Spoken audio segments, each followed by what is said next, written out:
Sir, during your first administration, you made promoting historically black colleges and universities, HBCUs, a major priority.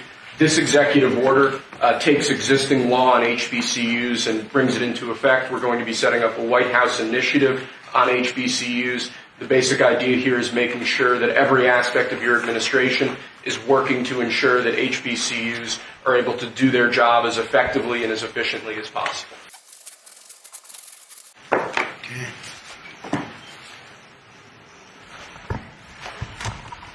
Who's that picture on there?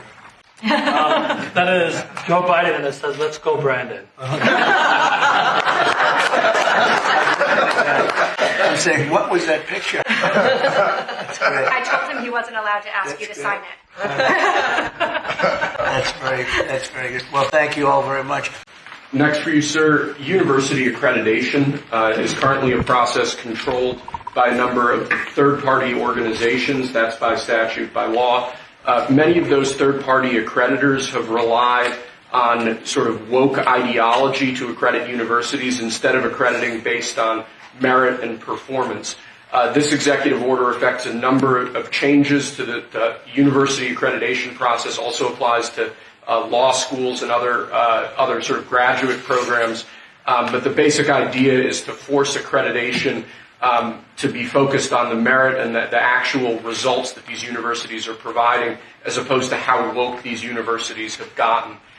So we're setting up new accreditation pathways. We're charging the Department of Education to really look holistically at this accreditation mess and hopefully make it much better. Will we look into the past people that they've taken? For instance, I hear all about certain great schools, and then we read where they're going to teach people basic math that we can all do very easily, but they can't do. They're, going to the top school, and they come out with a program of teaching basic math to somebody that got into a Harvard or a Princeton or a Yale.